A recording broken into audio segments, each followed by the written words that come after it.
Hello everyone! My name is Eric, and today I'm reviving a 6-year-old series of videos on this channel called Tank Talk. Now, I published 3 of these back in 2018 and 2019. I'll leave links to those videos in the description, but honestly, they're pretty bad. They're not good. I was still learning how to make videos back then, so the lighting and the audio and pretty much everything wasn't great. But it's okay. Life is all about growth, right? So the fact that I look back at those videos and die inside is a good thing, I think. Anyway, back to today. What are Tank Talk videos about? Basically, they're a chance for me to nerd out a little bit about one of my aquariums. I've been a fish keeper since I was 8 years old. It's always what I've been most passionate about in life. And I've always really enjoyed watching other people talk about their tanks and how they're set up and, you know, the livestock and the challenges they've faced along the way, all that kind of stuff. So really, that's what this is. Almost a podcast kind of video. I want to share one of my aquariums with you guys and tell you all about it, and hopefully you enjoy. Please let me know in the comments if you like this longer form, more casual content. In the future, maybe these Tank Talk videos could even be live streams, so let me know your thoughts about that, please. So let's talk about the tank. We'll start with the basic equipment. This is a Fluval Sienna 72-gallon, 272-liter aquarium with a black cabinet. It's got a 407 canister filter on it, filled with a lot of BioFX media and a few polishing pads I swap out every couple of weeks to keep the water super clear. There's also an SK400 surface skimmer in the corner of the tank opposite the filter intake and output to clear films off the surface and just add a bit of extra water movement. In terms of heating, it's just the one that comes with the tank, a 300-watt M-series heater. The lighting is also stock, and I'll put the settings I use up on screen now. It probably doesn't look like a lot of light, but with the white substrate, the white background, really clear water, and not a lot of ambient light since the tank is in my basement, it's actually decently bright. Algae grows all over the rocks for the fish to graze on, and their colors pop really nicely, so there's no use in blasting them with a bunch more light.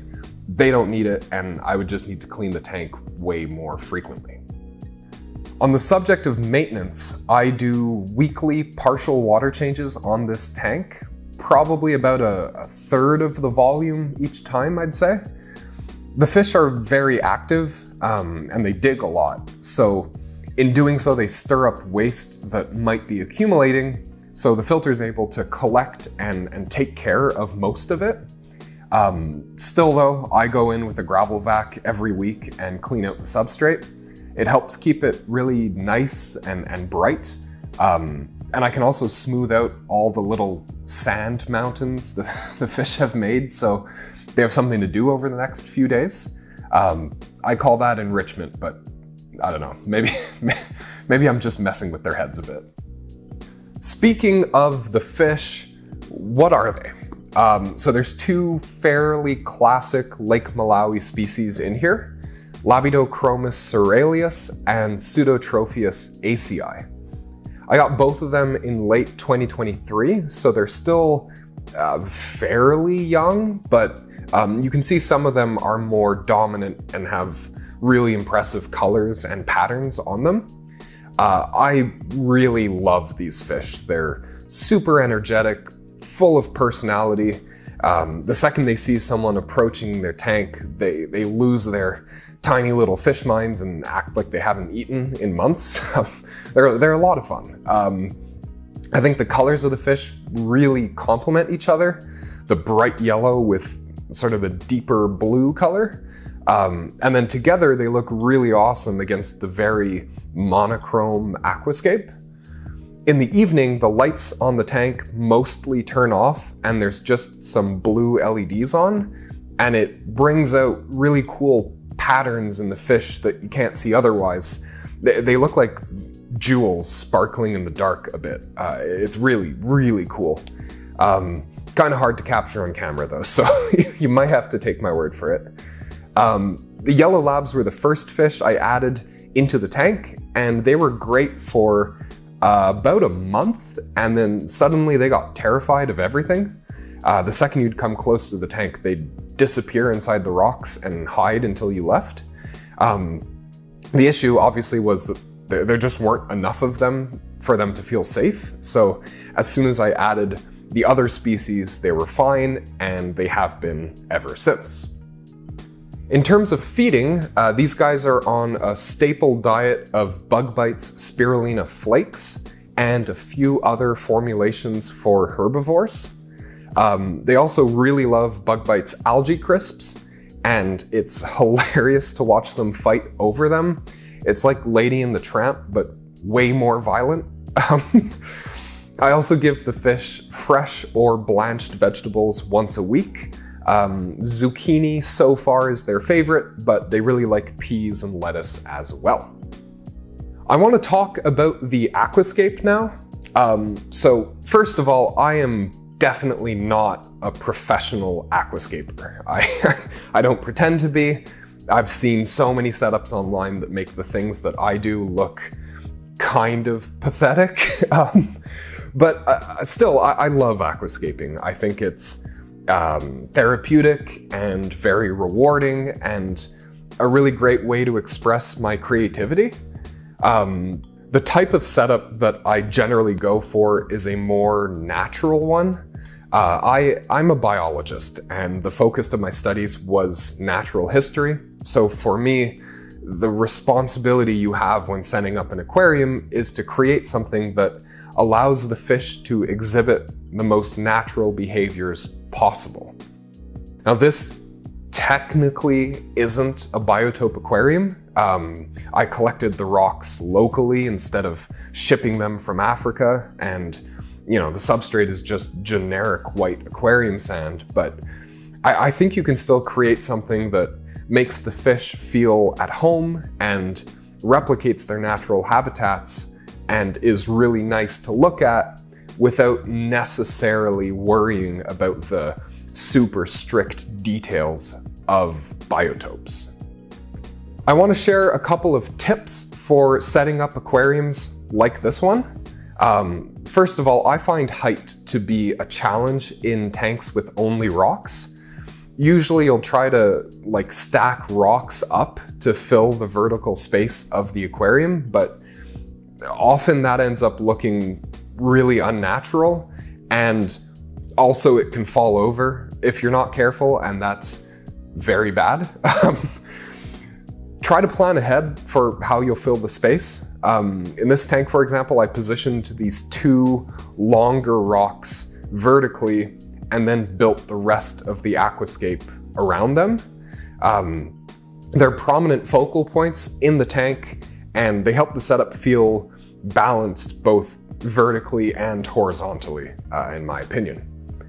Another tip when setting up tanks with a lot of rocks is to start by positioning a piece of egg crate directly on the bottom glass to help distribute the weight. Aquarium glass is very strong, but rocks are very heavy. And it's definitely better to be safe than sorry, so that's a good step to take right at the beginning. I'd also recommend doing all of your rock work before adding sand. Cichlids, like these ones, dig a lot, so if the rocks aren't really firmly in place, they can eventually shift a bit, and that can end up being catastrophic. Lastly, always remember the details. What really brings this aquascape together, in my opinion, are the smaller rocks and gravel. They make the setup feel a lot more realistic. In the wild, if you've got rocks like these ones, the weathering effect of the wave action is gonna break them down over time, and you're gonna have smaller pieces kind of strewn around near them. So try to keep that in mind and implement it into your aquascapes. I want to highlight a few parts of the tank I like the most. When I was aquascaping, I took inspiration from the movie Dune 2. It had some incredible cinematography in it. There were shots that created like so much tension just on their own. And I wanted to kind of implement some of that into this tank. Shout out my buddy Ian, by the way, for getting me into Dune. Great movies. Anyway, the first angle of the tank I really like is this one. It feels like a crumbling tower, kind of. I think the rocks integrate really well with each other, and the cracks that run through them feel cohesive, as if they were originally one larger piece that's broken down over time. When you're aquascaping with rocks, especially larger ones like these, I think it's important to spend a lot of time putting them together and making sure they work well with each other. Sometimes that can take a while. You may even need to stop at one point and like come back a few days later with a fresh set of eyes, but in the end, that type of attention to detail really pays off, in my opinion. I like this angle a lot too. It looks like a set of steps to me, kinda. I think it adds some really nice depth to the left side of the tank, and it's cool watching the fish interact with these stones and like the different levels they create and the spaces in between them. The entrance to the cave in the middle is also pretty neat. It reminds me of the East Gate of Moria from the Lord of the Rings movies. I was not joking, by the way, when I said I was going to nerd out. Like, not at all. Speaking of the cave, it runs throughout the entire aquascape.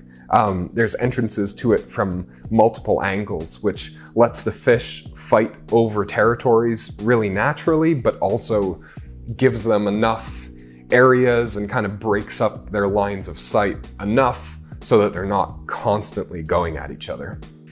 The last angle I wanted to highlight was this one in the front right of the tank. I find it looks like one larger piece of rock that was impacted by something on the top and like split into a few pieces, but has still remained together. Again, this took a bit of work. It was kind of hard to get all the pieces to fit into each other properly, but I think it came together really well in the end. And that is basically it. If you made it all the way to this point, thank you very much for watching or just listening. I really hope you enjoyed. Please ask me anything you'd like to know about this aquarium or my fish keeping experiences in general in the comments. I'll be going through them and answering everything over the next couple of weeks, so I'd really love to hear from you. Please also let me know what you think about this type of content, any suggestions you have, and whether you'd be interested in live streams in the future. Don't forget to like, share with your friends, and subscribe. Thanks for watching. I'll see you next time.